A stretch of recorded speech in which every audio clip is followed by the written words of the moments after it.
Good evening. It had been expected a court challenge to Bill 62.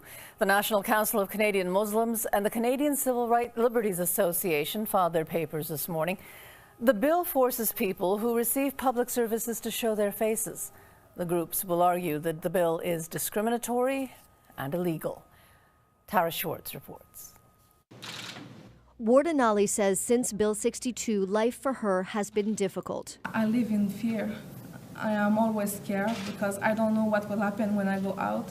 I don't know how the people will react because of this law. By her side in this challenge, the National Council of Canadian Muslims, who say Section 10 of Bill 62 is discriminatory. Muslim women who wear the niqab as part of their sincerely held religious belief have this constitutional right to do so.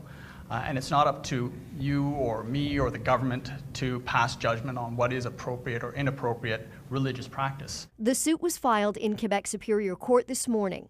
We think that there's a clear violation of the law, and that puts it in their court to justify it. A team of lawyers saying forcing women to uncover their faces to receive public services, including health care and public transit, is not the way to achieve state religious neutrality. It's actually, we think, achieving the opposite result because it's making public service officials think about the religion of the people who are in front of them when they're not even supposed to be thinking about that at all. It's one reason the Canadian Civil Liberties Association decided to back the suit. To impose these kinds of restrictions on individuals with really no evidence of a need to do so is exactly, it's exactly the kind of fight that we have been having for decades. Premier Philippe Couillard disagrees there is any charter violation.